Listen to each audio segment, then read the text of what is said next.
Hello children's, मी Sony मावशी चांदमामाच्या शाळेमध्ये तुम्हा सर्वांचं हार्दिक स्वागत करते। तर रात्र झालेली आहे, हे बघू शकता तुम्ही आमच्या गॅलरीमधून कसं दिसतं आहे।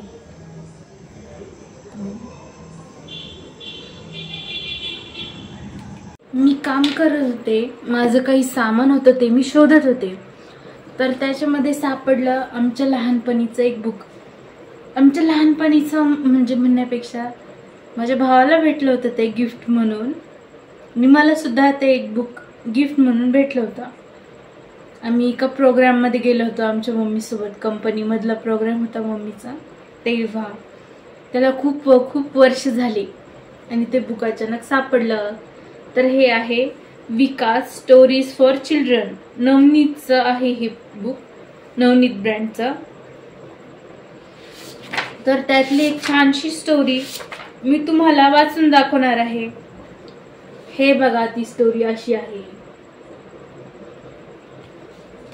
तर चित्रावरून तुम्हाला कळलंच असेल की फार्मर दिसताय, फार्मर म्हणजे शेतकरी। तर ते दिसतायत, तर ते काय करतायत आणि त्यांच्या लाईफ मध्ये काय काय होतंय हे मी तुम्हाला वाचून दाखवणार आहे। तर स्टोरीचं नाव आहे द हिडन ट्रेजर। हिडन म्हणजे लपलेलं आणि ट्रेजर म्हणजे पेटी, खजाना। An old farmer had 3 sons. They were young and strong. म्हणजे एका ओल्ड फार्मरला, म्हणजे एका वयस्कर फार्मरला, शेतकऱ्याला 3 मुलं होती आणि ते यंग होते आणि स्ट्रॉंग होते। स्ट्रॉंग म्हणजे मजबूत, कणखर होते ते। But they were all very lazy, म्हणजे ते खूपच आळशी होते। They wanted money to spend, म्हणजे त्यांना पैसे खर्चण्यासाठी पाहिजे होते। But they did not want to work to earn money, म्हणजे ते कष्ट करण्यासाठी काही तयार नव्हते, पण पैसे तर पाहिजे त्यांना खर्च करण्यासाठी, पण त्यांना काही काम करायचं नव्हतं, आळशी होते ना ते खूप सारे। One day the farmer said to them, I have buried some treasure in our field. Dig out the treasure and share it among you.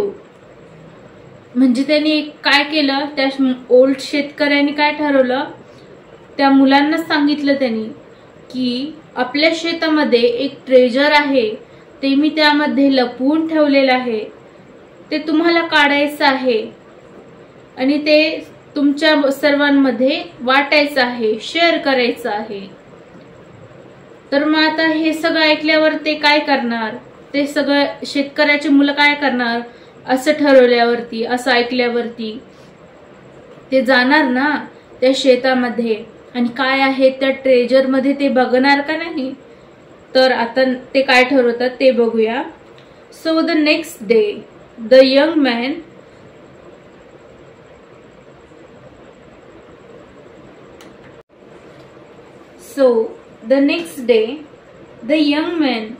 eagerly went to the field and started digging it. म्हणजे त्याच्यातला एक शेतकरी पटपट गेला शेताकडे आणि त्यांनी काय केलं तर म्हणजे डिगिंग म्हणजे काय केलं, त्यांनी खणणं सुरू केलं शेतामध्ये, की म्हणजे मातीला त्यांनी व्यवस्थित खणणं सुरू केलं, त्याच्यातून काही भेटतं का हे तो बघत होता। दे वर्केड हार्ड फॉर सेव्हरल डेज, खूप दिवसांपर्यंत त्यांनी तसा प्रयत्न केला की आपल्याला ट्रेजर भेटतं का, आपल्याला खजाना भेटतो का, हेच ते पाहत होते।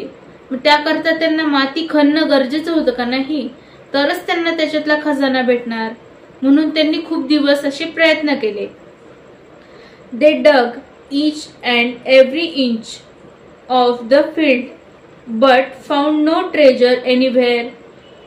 म्हणजे काय झालं नेमकं, खूप खणलं त्यांनी सगळं शेत, व्यवस्थित इंच ना इंच त्या खणलं त्या शेताचा, पण त्यांना ट्रेजर काही भेटलं नाही। They went to their father and told him that they had failed to find the treasure. मग त्यांनी काय केलं, त्यांच्या वडिलांकडे गेले आणि त्यांनी सांगितलं की ते कसं अपयशी ठरले ते ट्रेजर फाइंड करण्यासाठी. The father said, "Never mind, now that you have dug the field so well, let us sow it with corn." मग आता काय करा, त्या शेतामध्ये तुम्ही आता खणलेलंच आहे, तर एक काम करा, त्याच्यामध्ये कॉर्न पेरा, म्हणजे मक्याचे दाणे पेरा. म्हणजे तुम्ही जे काम केलेलं आहे, जे कष्ट केलेले आहे ते तरी वाया जाणार नाही. So they sawed the field with corn, म्हणजे त्यांनी काय केलं, शेतामध्ये कॉर्न पेरले, म्हणजे मक्याचे दाणे पेरले.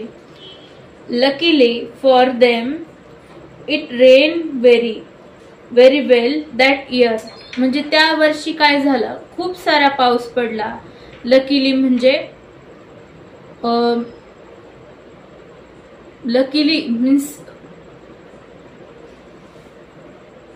लकीली मीन्स सुदैवाने किंवा योगायोगाने, म्हणजे चांगलं लक असणं, म्हणजे चांगलं भाग्य असणं.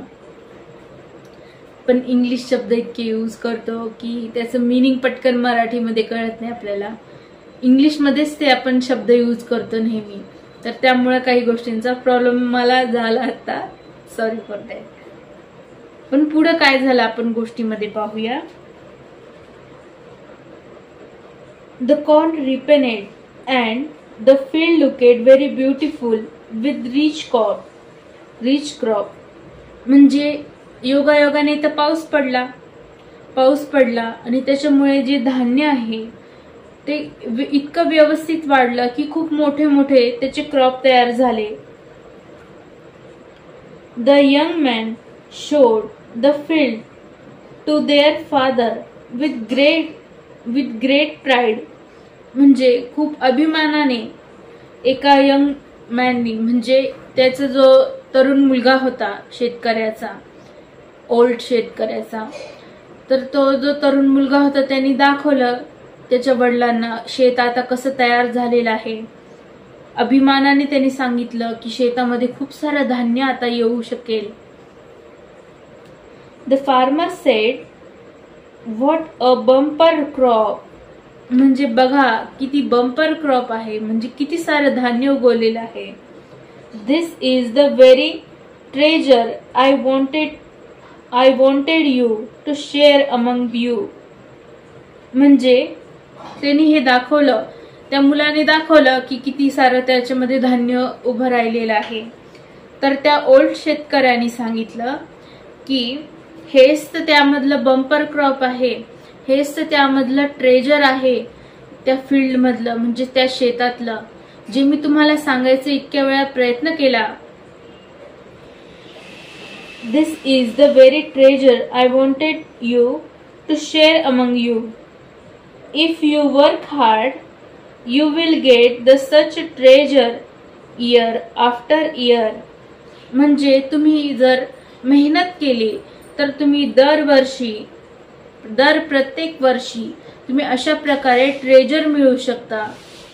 हे त्या मागचा उद्देश होता ओल्ड जो फार्मर होता त्याचा सांगण्याचा. कारण त्याचे मुलं तर खूप आळशी होते, मग त्यांनी केलं काम त्या ट्रेजरच्या लालसाने. पण त्या ट्रेजरच्या लालसेने काय झालं, त्यांना मेहनत करायचं समजलं आणि त्या थ्रू त्यांना फळ मिळालं. तर हे त्या गोष्टी मागचं तात्पर्य होतं. Sweet are the fruits of labour, हे ह्या मागचं तात्पर्य होतं. Thank you for watching.